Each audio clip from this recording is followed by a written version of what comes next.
What's cracking, Celiacs? It's Kevin here with the G-Free Show, and today for Media Monday, I just want to talk about a recent article I saw on Celiac.com. It was about a study that was done on children between the ages of 3 and 17 with celiac disease, and they took their bone density scores, actually compiled the Z-scores of the population, and then what they did is they just kind of broke down the vitamin D and vitamin K deficiencies, and then just kind of tracked them throughout the year.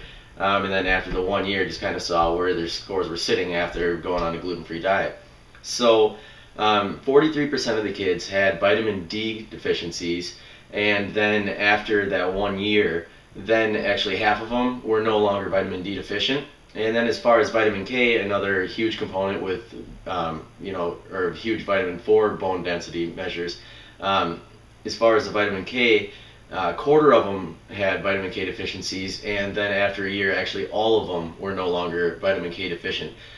So then just ways that you can, so this is one thing, like, I don't know how many of you have, tracked, vitamin D, vitamin K, everything like that, but certain ways that you can increase your vitamin D, obviously the biggest one is the sun, but here heading into winter, that's one thing that's kind of tough to, get a lot of vitamin D. But then other ways, like, obviously a lot of dairy products, which a lot of people with celiac or, gluten intolerance may also be lactose intolerant, so that's kind of tough. But then also like fish oils, a lot of fish oils, and just, a lot of different kinds of fish have vitamin D, so that can always help you. And then as far as vitamin K, it's like a lot of leafy greens, broccoli, cauliflower, Brussels sprouts, what else? There's like vegetable oils like olive oil, canola oil. I know there's a few others as well. Eggs as well, I believe.